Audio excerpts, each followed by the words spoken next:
यहाँ पर हम बात करते हैं battery and pilot lamp circuit के बारे में बात करेंगे। तो battery and pilot lamp circuit में हम सबसे पहले देखते हैं स्टैटिक बैटरी चार्जर वाला सर्किट है ये। तो इसे देखने से पहले हम देखते हैं सबसे पहले किसके बारे में, बैटरी के बारे में, कि बैटरी क्या है। बैटरी, तो बैटरी है यहाँ पर वह उपकरण जिसमें केमिकल रिएक्शन से यानी रासायनिक क्रिया इलेक्ट्रिकल एनर्जी बनती है। यानी वह उपकरण जिसके अंदर केमिकल रिएक्शन से केमिकल रिएक्शन केमिकल रिएक्शन से इलेक्ट्रिकल एनर्जी बनती है उसे हम कहते हैं बैटरी।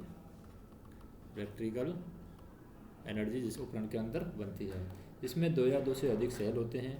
सेल में ही असमान धातुओं के प्लेटों को यदि हल्के गंधक के तेजाब से भरे बर्तन में डाल दिया जाए, यानी हम कह सकते हैं कि सेल के अंदर ही, सेल में ही असमान धातुओं के प्लेटों को, जैसे ये सेल है, असमान धातुओं के प्लेटों को, तो दो धातु यहाँ में डाल दी असमान धातु, जैसे ये दो असमान धातु है, दो असमान धातुओं को प्लेटों को यदि हल्के गंधक के तेजाब से भरे, हल्के गंधक के तेजाब से भरे बर्तन में डाल दिया जाए, तो ये गंधक का तेजाब है, ये यहाँ पर भर दिया हमने, क्या, गंधक का तेजाब, गंधक का तेजाब। तो गंधक के तेजाब से भरे बर्तन में डाल दिया जाए तो इसमें इन दोनों में रासायनिक क्रिया होगी, एक प्लस की तरह काम करेगा, एक माइनस की तरह काम करेगा। फलस्वरूप रासायनिक शक्ति है विद्युत शक्ति में परिवर्तित हो जाती है। तो WAG5 लोकोमोटिव पर, WAG5 जो लोकोमोटिव है, WAG5 लोकोमोटिव पर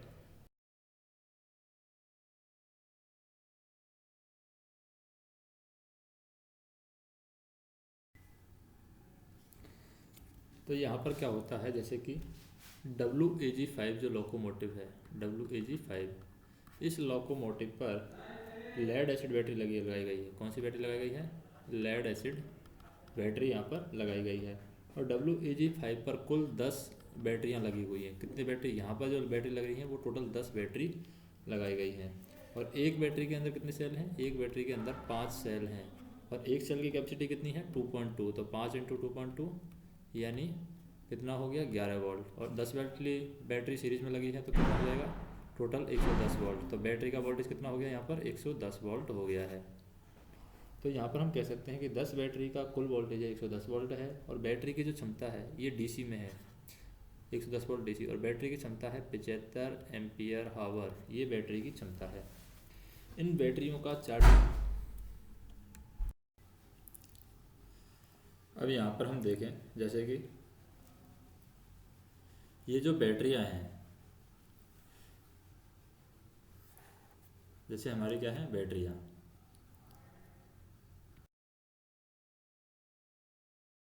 अब इनको सप्लाई कहाँ से दी जाएगी, किस तरीके से दी जाएगी।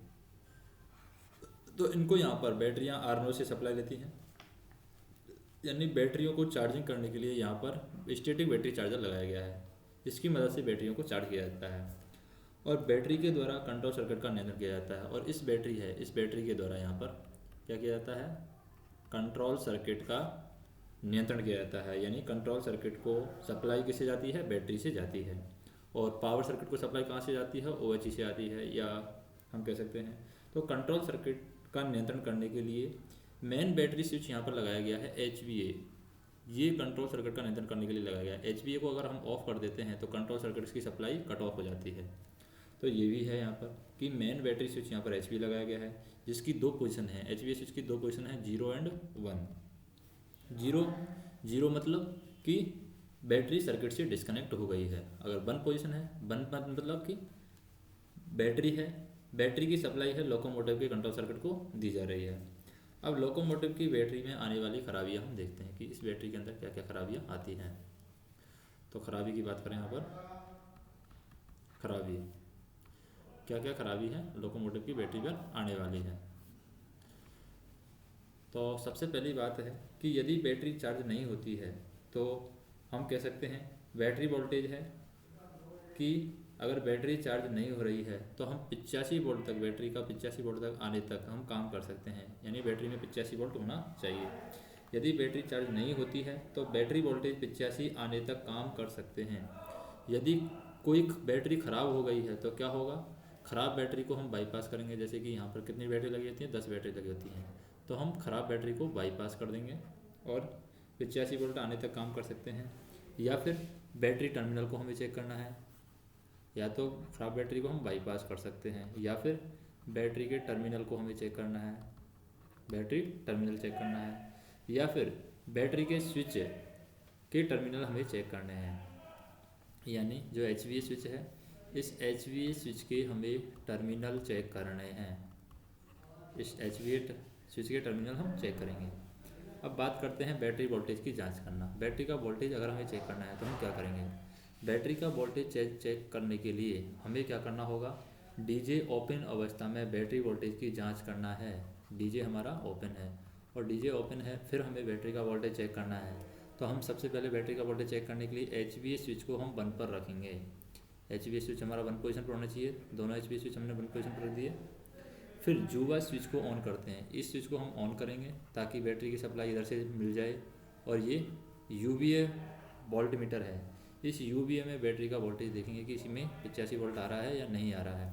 इधर से तो ये ऑफ रहेगा ही रहेगा, SCHVA हमारा ऑफ पोजीशन पर रहेगा। इससे क्या है, सिर्फ बैटरी का वोल्टेज हमें पता चलने वाला है। अब बैटरी चार्जर वोल्टेज की जांच करनी है। मान लीजिए हमें, अब बैटरी का वोल्टेज तो हमने चेक कर लिया, अब बैटरी चार्जर का वोल्टेज हमें चेक करना है। तो बैटरी चार्जर हमारा कहाँ पर लगा हुआ है? यहाँ पर SCHVA, ये बैटरी चार्जर का क्या है? स्विच है। तो इसको हम क्या करेंगे? डीजे क्लोज अवस्था में बैटरी चार्जर वोल्टेज की जांच करनी है। अब बैटरी चार्जर का वोल्टेज क्या होगा? जब डीजे क्लोज होगा तभी बैटरी चार्जर पर वोल्टेज आएगा। तो हम कह सकते हैं कि डीजे क्लोज अवस्था में बैटरी चार्जर वोल्टेज की जांच करने के लिए HVA स्विच है वो हमारा 0 पोजीशन पर होना चाहिए, ताकि हम बैटरी का वोल्टेज यानी बैटरी की सप्लाई को कट कर सकें। उसके बाद में जुआ स्विच को ऑन कर देते हैं, तो बैटरी की सप्लाई यहाँ से आएगी, बैटरी चार्जर की सप्लाई, और इधर भी बैटरी चार्जर की सप्लाई आएगी। तो हम कह सकते हैं कि ये UVA मीटर है, ये यहाँ पर बैटरी चार्जर का वोल्टेज अब हमें दिखाएगा। अब बात करते हैं हम बैटरी चार्जर की, कि बैटरी चार्जर है क्या यहाँ पर। तो ये है यहाँ पर बैटरी चार्जर। अब ये बैटरी चार्जर की बात करते हैं, इसका उद्देश्य क्या है? बैटरी चार्जर का उद्देश्य है कि जब डीजे क्लोज रहता है, जब डीजे क्लोज रहता है तो बैटरी चार्जर क्या क्या काम करता है? लोकोमोटिव पर लगी बैटरियों को ये चार्ज करेगा। जब बैटरी चार्जर लगा है तो लोकोमोटिव पर लगी बैटरियाँ HV ऑन कर देंगे, तो इन बैटरियों को चार्ज करने का काम ये करेगा। दूसरा क्या काम करता है? कंट्रोल सर्किट को 110 वोल्ट की DC सप्लाई देता है। यानी यहाँ से जो सप्लाई जाएगी कंट्रोल सर्किट, इधर कंट्रोल सर्किट है कोई, कंट्रोल सर्किट को 110 वोल्ट की DC सप्लाई देता है, 110 वोल्ट की DC सप्लाई। और अगर इधर से सप्लाई बंद हो जाती है बैटरी चार्जर से, तो बैटरियों से 110 वोल्ट की DC सप्लाई कंट्रोल सर्किट को दी जाती है। अब मान लीजिए कि यहाँ पर इसके कार्य की बात करते हैं कि बैटरी चार्जर का कार्य क्या है। तो दोनों कार्य हमने देख लिए हैं यहाँ पर। अब इसके कार्य की बात करें, इसका कार्य क्या है? बैटरी चार्जर का कार्य, जैसे बैटरी चार्जर को आर्नो के U और V फेज इसमें लगाया गया है बैटरी चार्जर को। तो बैटरी चार्जर को आर्नो के U और V फेज से हमने लिया 380 वोल्ट AC सप्लाई ली है। अब बैटरी चार्जर को कार्य करने के लिए जो SCH स्विच है, SCHBA स्विच, ये 1 पोजीशन पर होना आवश्यक है। जैसे ये 1 पोजीशन पर होगा तो ये इससे कनेक्ट हो जाएगा। यहाँ पर SCH स्विच 1 पोजीशन पर होना आवश्यक है। आर्नो से मिलने वाली 380 वोल्ट AC सप्लाई, आर्नो से मिलने वाली जो 380 वोल्ट की AC सप्लाई है, ये आर्नो से मिलने वाली यह 380 वोल्ट की AC सप्लाई चार्जर में पहले 110 वोल्ट में स्टेप डाउन होती है। चार्जर में क्या होती है?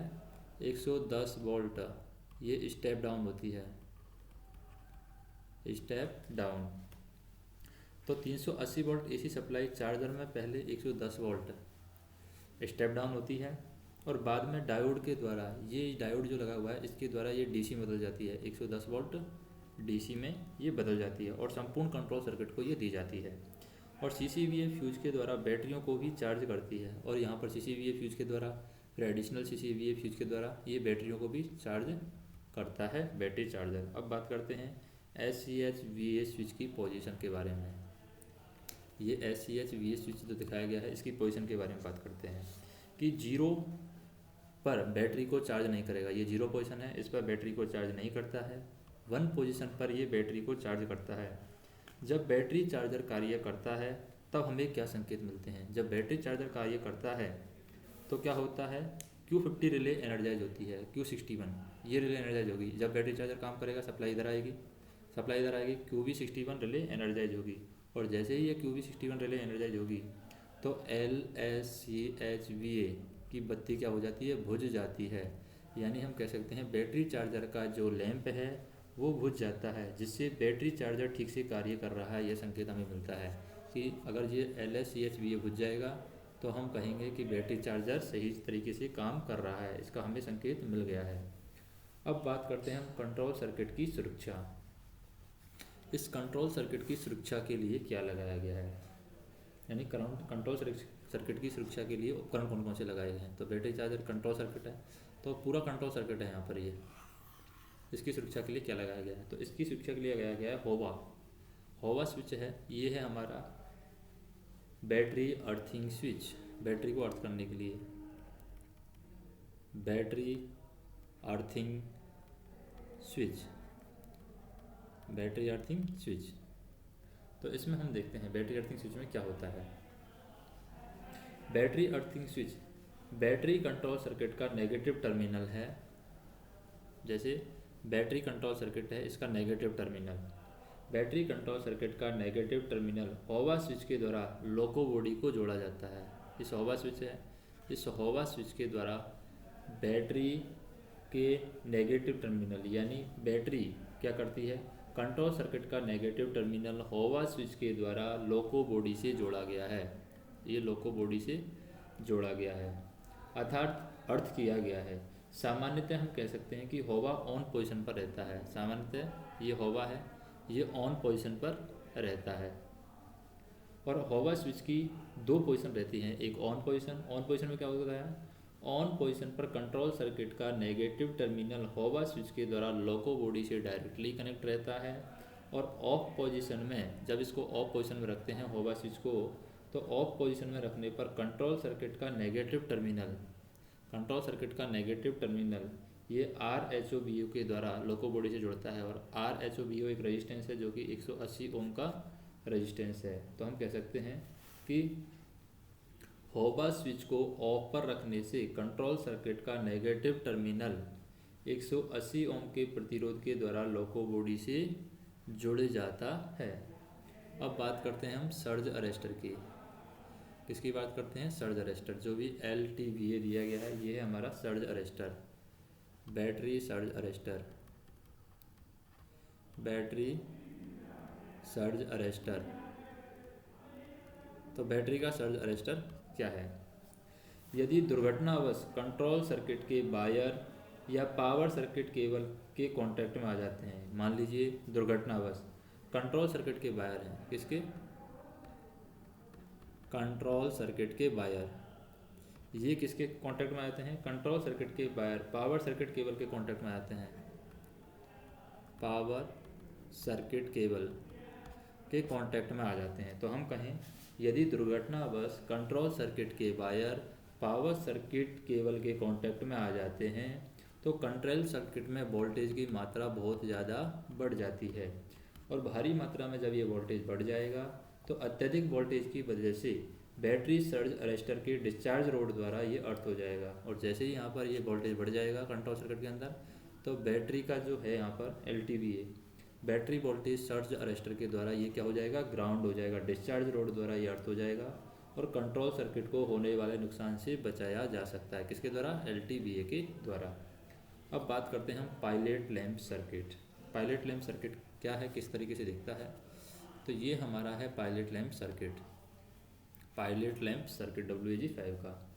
तो पायलट लैंप सर्किट में हम देखते हैं कि जब HVA को 1 पर रखते हैं, हम किसको 1 पर रखते हैं, HVA को जैसे हमने 1 पर रखा, जैसे यहाँ पर जो HVA दिया गया है इस HVA को हमने 1 पर रखा है। तो HVA को जब 1 पर रखते हैं, HVA को 1 पर रखने से और BL अनलॉक करने पर, HVA 1 पर रखा है और इधर हमने क्या किया है, इस BL को अनलॉक कर दिया है, HVA 1 पर रखा, BL अनलॉक करने पर पायलट लैंप सर्किट को सप्लाई जाती है। तो यहाँ पर क्या जाएगी, BL को अनलॉक कर दिया तो पायलट लैंप सर्किट को यहाँ पर सप्लाई जा रही है। जैसे ये पायलट लैंप है सारे, इनको सप्लाई जा रही है BL को अनलॉक करते ही। तो इस सर्किट को, जो हमारा पायलट लैंप सर्किट है, इसको सुरक्षा किसके द्वारा प्रदान की गई है? CCLS के द्वारा इस सर्किट को सुरक्षा प्रदान की गई है, यानी सर्किट को CCLS फ्यूज के द्वारा सुरक्षा प्रदान की गई है। यदि डीजे ओपन है, यदि डीजे हमारा क्या है? ओपन है, यदि डीजे ओपन तथा GR 0 पर है, ग्रेजुएटर हमारा किस पर है? 0 पर है। डीजे ओपन और ग्रेजुएटर हमारा 0 पर है, ग्रेजुएटर 0 मतलब कि यहाँ पर ग्रेजुएटर 0 पर है, तो क्या होगा? डीजे ओपन तथा ग्रेजुएटर 0 पर है, तब HVA ऑन और BL अनलॉक करने पर, HVA हमने ऑन कर दिया है इधर, जैसे HVA हमने ऑन कर दिया है और BL को हमने क्या कर दिया है? अनलॉक कर दिया है। इस BL को हमने क्या कर दिया? अनलॉक कर दिया है। तो अनलॉक करने पर हमारे 4 पायलट लैंप जलते हैं। कौन कौन से लैंप जलते हैं? LS-DJ, क्योंकि यहाँ पर जैसे ये DJ क्लोज होगा तो QB61 एनर्जाइज होगी, QB61 एनर्जाइज होगी तो इसका NY है ये क्लोज हो जाएगा, इसका क्लोज होते ही ये LS-DJ लैंप जलेगा, तो LS-DJ लैंप जल जाएगा। उसके बाद में यहाँ पर जैसे हमारी QB60 है, ग्रेजुएटर हमारा 0 पर है, अगर ग्रेजुएटर हमारा 0 पर है तो हम क्या कह सकते हैं? ग्रेजुएटर अगर हमारा 0 पर है तो क्या होगा? ग्रेजुएटर हमारा 0 पर है तो ये सप्लाई यहाँ पर मिलेगी, QB62 एनर्जाइज हो जाएगी। अब QB62 एनर्जाइज हो गई है तो यहाँ पर ये जो QB61 है QCBR है, तो ग्रेजुएटर 0 पर QB61 एनर्जाइज हो गई है। QB61 एनर्जाइज होने की वजह से यहाँ पर LSCHVA भी जलेगा। कौन सा जलेगा? LSCHVA, LSDJ, LSCHVA, और उसके बाद में LSB भी जलेगा। LSB भी कैसे जलेगा? क्योंकि QB64 यहाँ पर एनर्जाइज हो जाएगी, तो इसके NCI क्लोज हो जाएंगे तो LSB भी जलेगा, और LSB जलने के बाद में LSGR भी जलेगा। तो LSGR हम देखें यहाँ पर LSGR भी यहाँ पर जलता है। जैसे LSRSI है, ये LSP है, ये SON है, ये LSOB है, ये LSAF है, तो यहाँ पर क्या जलता है? LSGR भी जलता है, LSGR। तो ये 4 लैंप जलते हैं। कौन कौन से? LSDJ, LSCHVA और LSB और LSGR, ये 4 पायलट लैंप जलते हैं। LSRSI व LSP की बत्ती को चेक करने के लिए हम क्या करते हैं? LSRSI, इस LSRSI की बत्ती को चेक करने के लिए LSRSI और LSP के पायलट लैंप, LSP की बत्ती क्या है? यहाँ पर है। इन दोनों को चेक करने के लिए यहाँ पर लगा हुआ है BPT, तो इन दोनों को चेक करने के लिए हमें BPT दबाना होगा। जैसे कि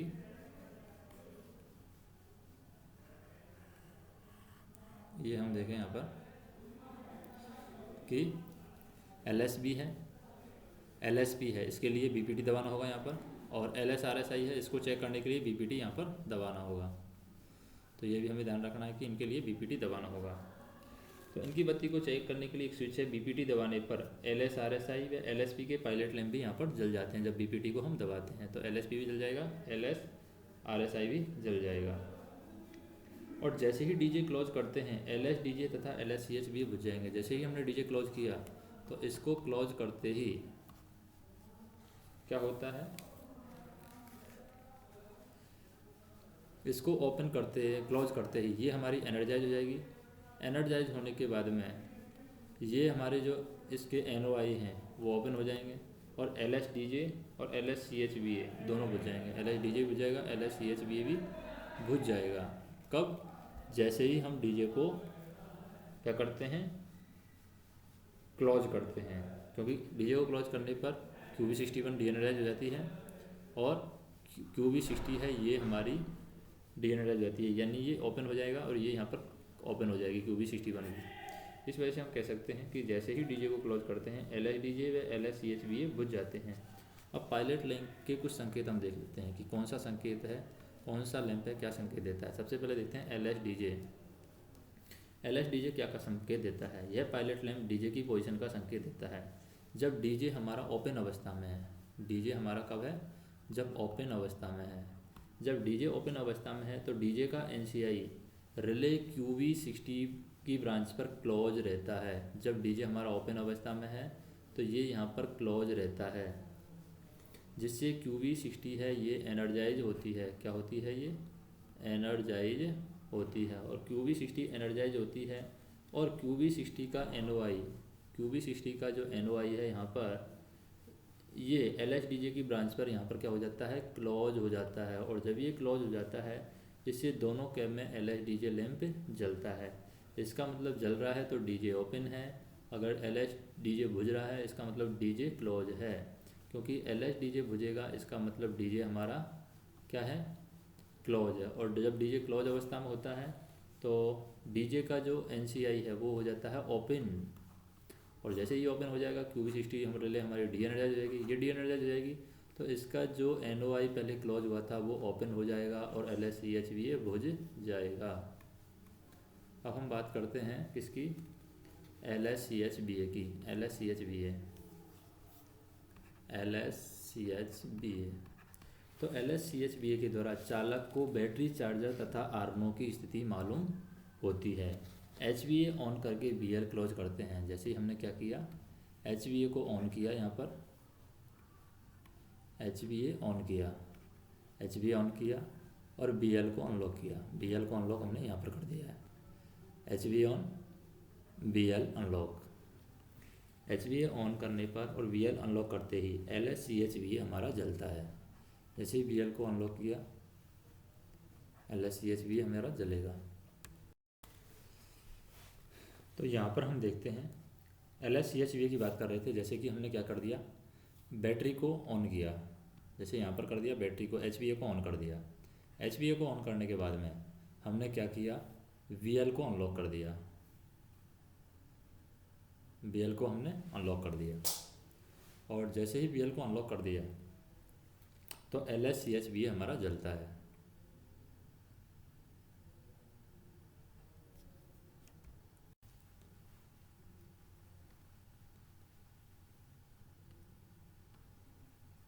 अब जैसे हमने BL को अनलॉक कर दिया है, BL को अनलॉक करने के बाद में जो सप्लाई है वो LSCHVA हमारा क्या हो जाता है? LSCHVA जलने लगता है, क्योंकि सप्लाई यहाँ से आएगी QV61 के थ्रू, ये आ जाएगी सप्लाई हमारी। अब क्या होता है? LSCHVA जलने लग जाता है। तो डीजे क्लोज होने के बाद में आर्नो और चार्जर काम करने लगते हैं। जैसे ही हम डीजे क्लोज करते हैं तो डीजे क्लोज करेंगे तो ये क्या हो जाएगा? ओपन हो जाएगा। और जैसे ही ये ओपन हो जाएगा तो LSDJ क्या हो जाएगा? ये बुझ जाएगा। तो डीजे ओपन करने पर, डीजे क्लोज करने के बाद में आर्नो और चार्जर काम करने लगते हैं हमारे। और आर्नो और चार्जर काम करते हैं तब QV61 और QCVR रिले एनर्जाइज हो जाती है। QV61 रिले भी एनर्जाइज हो जाती है और QCVR रिले भी एनर्जाइज होती है, जिससे दोनों कैब में LSCHC की बत्ती बुझ जाती है। क्योंकि ये जब ये दोनों एनर्जाइज हो जाएगी तो QCVR ये हमारा ओपन हो जाएगा, QV61 है ये भी हमारा ओपन हो जाएगा। और दोनों के एनर्जाइज होने से हमारा जो LSCHVA की बत्ती है वो बुझ जाती है। तो हम यहाँ पर कहें कि यदि बिना डीजे ट्रिप हुए LSCHVA जलता है, बिना डीजे ट्रिप हुए LSCHVA जलता है तो चार्जर काम नहीं कर रहा है। और यदि LSCHVA जलने के बाद में डीजे ट्रिप होता है तो आर्नो और या फिर QCVR ख़राब है। या तो आर्नो ख़राब है या फिर हम कह सकते हैं कि QCVR ख़राब है। अगर LSCHVA के जलने के बाद डीजे ट्रिप होता है तो हम कहेंगे या तो आर्नो ख़राब है या QCVR ख़राब है। और अगर यदि बिना डीजे ट्रिप हुए LSCHVA जलता है तो चार्जर काम नहीं कर रहा है। जैसे हम देखें कि इधर से आर्नो से सप्लाई आई, इधर से आर्नो से सप्लाई आई, अगर ये बिना डीजे ट्रिप हुए LSCHVA हमारा जलता है तो हमें यहाँ पर पता चल जाना चाहिए कि चार्जर हमारा काम नहीं कर रहा है।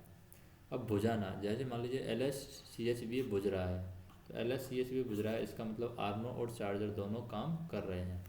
अब बात करते हैं हम LSGR की। LSGR ग्रेजुएटर का लैंप है LSGR। तो GR 0 पर है, ग्रेजुएटर हमारा क्या है? 0 पर है।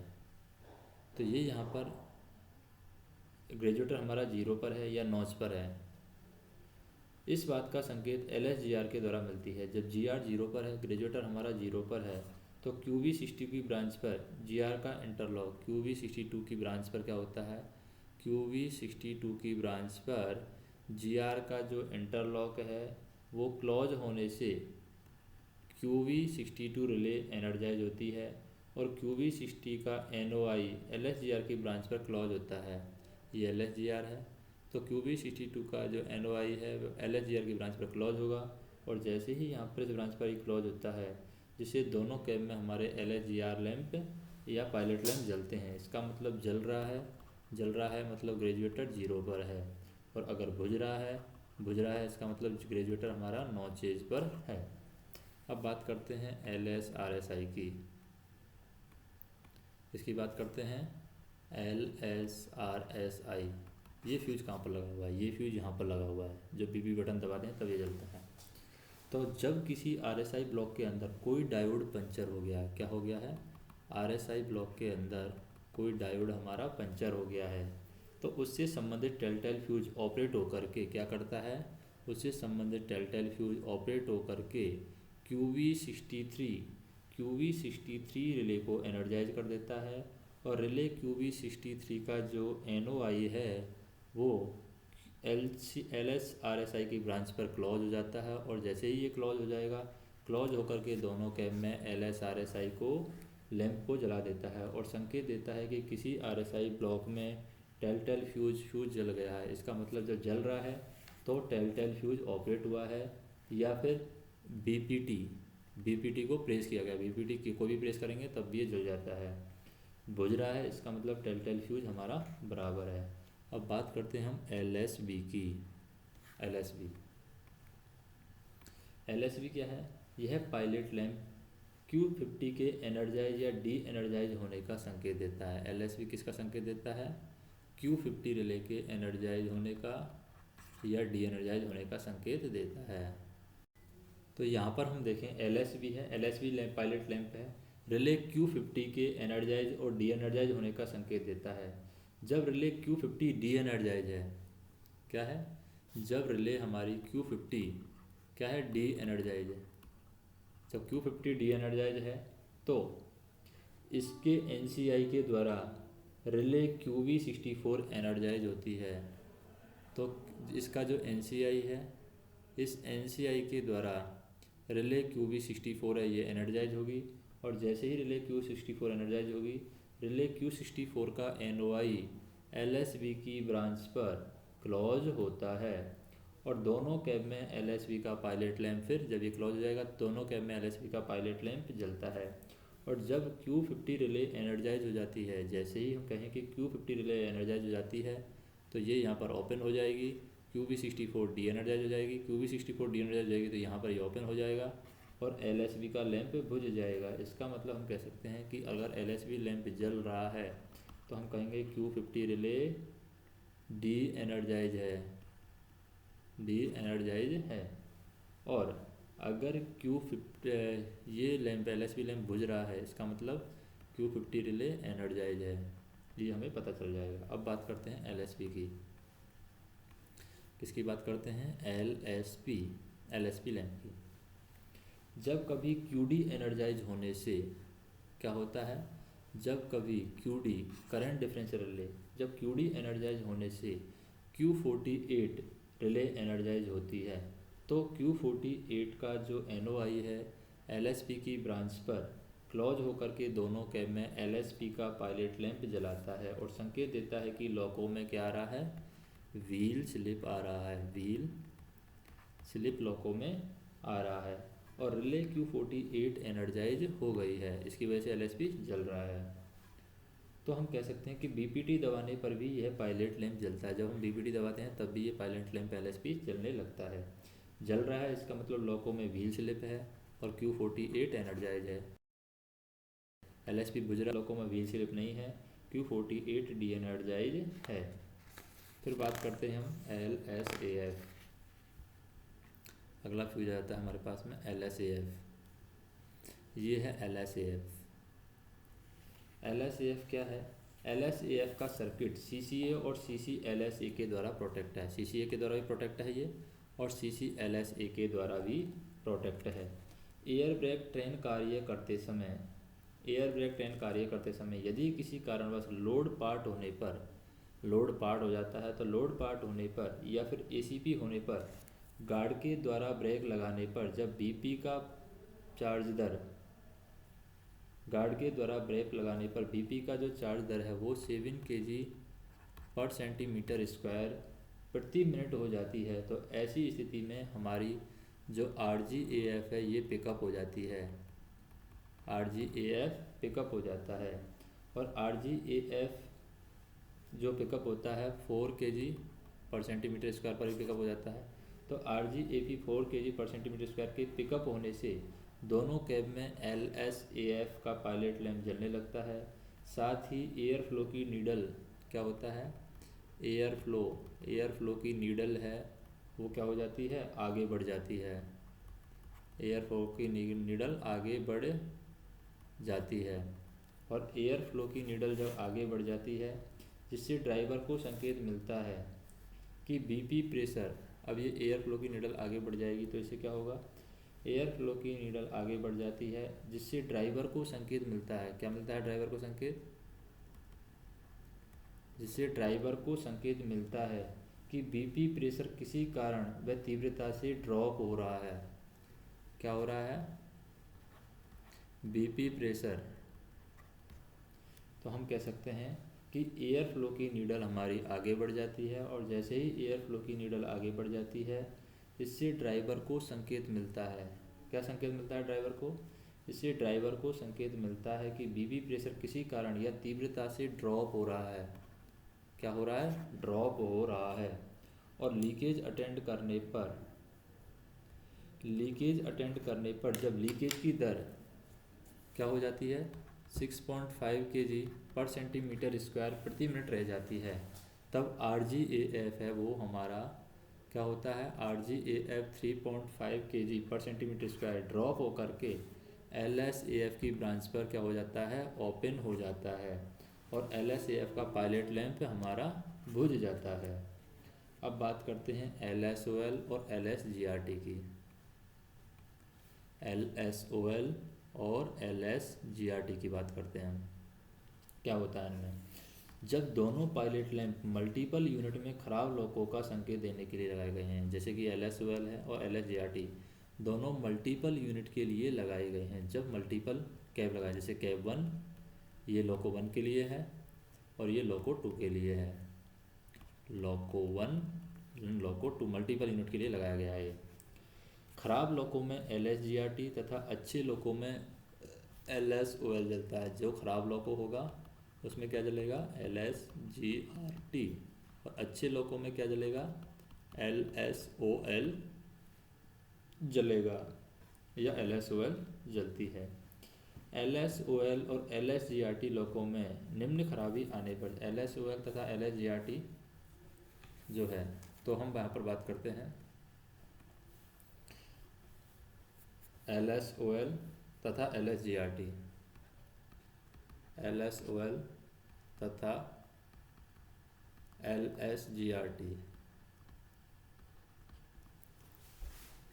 तो यहाँ पर हम बात करें कि क्या होता है, खराब लोकों में LSGRT तथा अच्छे लोकों में LSOL जलता है। LSOL तथा LSGRT लोकों में निम्न खराबी आने पर जलते हैं। क्या क्या खराबी आने पर LSOL और LSGRT जलते हैं। पहली बात, यदि हमारा DJ ओपन है, क्या है, DJ हमारा ओपन है, यदि DJ ओपन है तो QV60 एनर्जाइज होगी। यदि DJ ओपन है तो क्या होगा, QV60 एनर्जाइज होगी। अगर DJ ओपन है तो QV60 एनर्जाइज होगी, उसका NOI LSGRT की ब्रांच पर क्लोज होता है। जैसे DJ ओपन होगा QV60 हमारी एनर्जाइज होगी, क्योंकि DJ ओपन रहता है तब ये क्लोज रहती है, और QV60 जब एनर्जाइज होगी तो इसका NOI है वो LSGRT की ब्रांच पर क्लोज होगा। तो LSGRT की ब्रांच कहाँ है, ये है LHGRT ब्रांच। तो QB60 का NOI क्लोज होगा LHGRT की ब्रांच पर। और CHVA काम नहीं करने पर, QB61 डी एनर्जाइज रहने पर, अब CHVA मान लीजिए काम नहीं कर रहा है। क्या काम नहीं कर रहा है? CHVA बैटरी का चार्जर काम नहीं कर रहा है। जैसे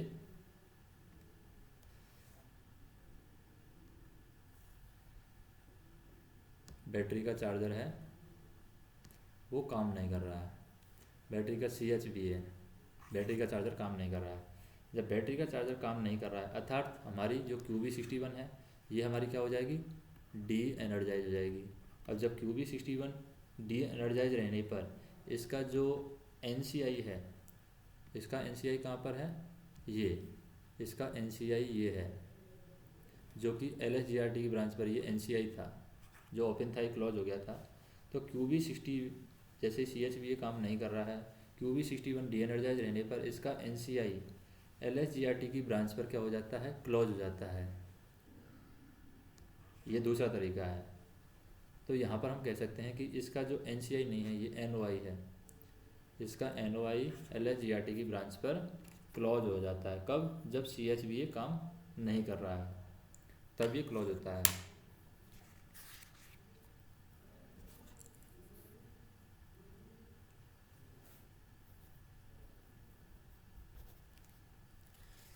फिर हम देखें कि टेलटेल फ्यूज होने पर क्या होता है? टेलटेल फ्यूज होने पर QB63 के एनर्जाइज रहने से, QB63 के एनर्जाइज रहने से इसके NOI है, QB63 के NOI ये LHGRT की ब्रांच पर क्लोज हो जाते हैं तो भी LHGRT जल जाता है। और रिले Q50 डी एनर्जाइज रहने से, जैसे रिले हमारी Q50 है वो क्या रहती है? डी एनर्जाइज रहती है। और रिले Q50 के डी एनर्जाइज रहने से QB64 एनर्जाइज हो जाती है, क्योंकि ये डी एनर्जाइज रहती है तो QB64 है, डी एनर्जाइज में क्या हो जाती है? क्लोज हो जाती है डी एनर्जाइज अवस्था में। और जब ये क्लोज हो जाती है तो QB64 है ये हमारी एनर्जाइज हो जाती है। और QB64 एनर्जाइज होने पर QB64 का जो NOI है ये LHGRT की ब्रांच पर क्लोज हो जाता है और LHGRT जलने लगता है।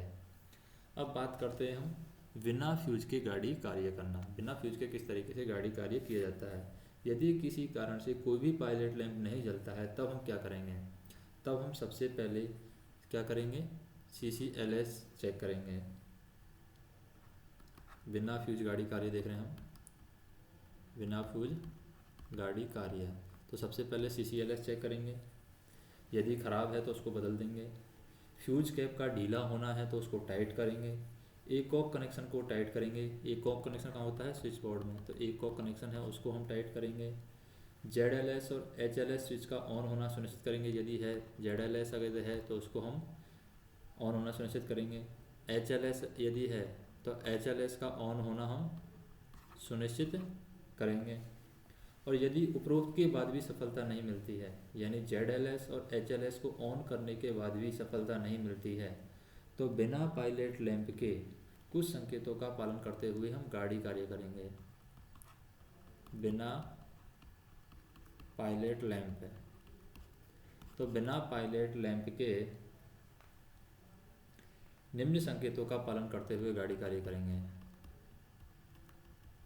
निम्न संकेतों का पालन करते हुए हम गाड़ी कार्य करेंगे। जैसे कि पहला काम क्या करते हैं? पेंटोग्राफ को उठाने से पहले डीजे के ऑक्सिलरी कॉन्टैक्ट के द्वारा, जैसे हम क्या करते हैं? पेंटोग्राफ को उठाने से पहले डीजे के ऑक्सिलरी कॉन्टैक्ट के द्वारा या रिले QB60 या Q50 के द्वारा हमें डीजे का खुला होना सुनिश्चित करना है। कि QB60 के द्वारा हमें देखना है कि डीजे ओपन होना चाहिए पेंटो उठाने से पहले, और डीजे के ऑक्सिलरी कॉन्टैक्ट के द्वारा या फिर रिले QB60 के द्वारा, या तो हम ऑक्सिलरी कॉन्टैक्ट के द्वारा देख लेंगे कि डीजे खोला ओपन है, डीजे के ऑक्सिलरी कॉन्टैक्ट के द्वारा देख लेंगे कि डीजे ओपन है, या फिर QB60 के द्वारा देख लेंगे कि डीजे हमारा ओपन है, या फिर हम Q50 के द्वारा देख लेंगे कि डीजे हमारा ओपन है। और डीजे जैसे ही क्लोज करते हैं, डीजे क्लोज करते समय यूए की निडल हिलती है, यूए की निडल हिलती है तो हम कहेंगे कि R9 यूए की नीडल हिलती है तो आर्नो ऑक्सिलरी की आवाज़ सुनने के 4 सेकंड के अंदर हमें VLRDJ को छोड़ देना है। जैसे ही आर्नो ऑक्सिलरी स्टार्ट हो जाती है तो उसके आवाज़ सुनने के 4 सेकंड के अंदर ही हमें VLRDJ को छोड़ देना है। यूए की नीडल पर हमें लगातार नज़र रखनी है। आर्नो और ऑक्सिलरी की आवाज़ पर हमें ध्यान देना है। बैटरी चार्जर पर हमें ध्यान रखना है। चार्जर के चार्जिंग करंट पर हमें ध्यान रखना है। RSI ब्लॉक पर टेल फ्यूज की हमें बार बार जांच करनी है। GR की नॉचेज के लिए नॉच रिपीटर पर हमें ध्यान देना है। और व्हील स्लिपिंग में आने वाले रिग्रेशन से बचने के लिए हमें BP गेज में क्या करना है, व्हील स्लिपिंग से आने वाले रिग्रेशन से बचने के लिए BP गेज तथा एमीटर में करंट के उतार चढ़ाव पर हमें ध्यान देना है। और 8वां काम हमें क्या करना है, गाड़ी को अगले चेंजिंग पॉइंट तक हमें सामान्य गति से चलाना है। किस गति से चलाना है, सामान्य गति से हमें गाड़ी को अगले चेंजिंग पॉइंट तक सामान्य गति से चलाना है। प्रथम विराम पर TLC को सूचित करें और रिपेयर बुक में दर्ज करें। क्या करेंगे हम, प्रथम विराम पर हम TLC को सूचित करेंगे और रिपेयर बुक में दर्ज करेंगे। फिर हम बात करते हैं CCL फ्यूज के होल्ड न होने पर। मान लीजिए हमारा CCL फ्यूज होल्ड नहीं हो रहा है, CCLS फ्यूज के होल्ड न होने पर हम क्या करते हैं, QRS को वेज करते हैं। किसको वेज करेंगे, QRS को वेज करके इसी विधि से हम गाड़ी का संचालन कर सकते हैं।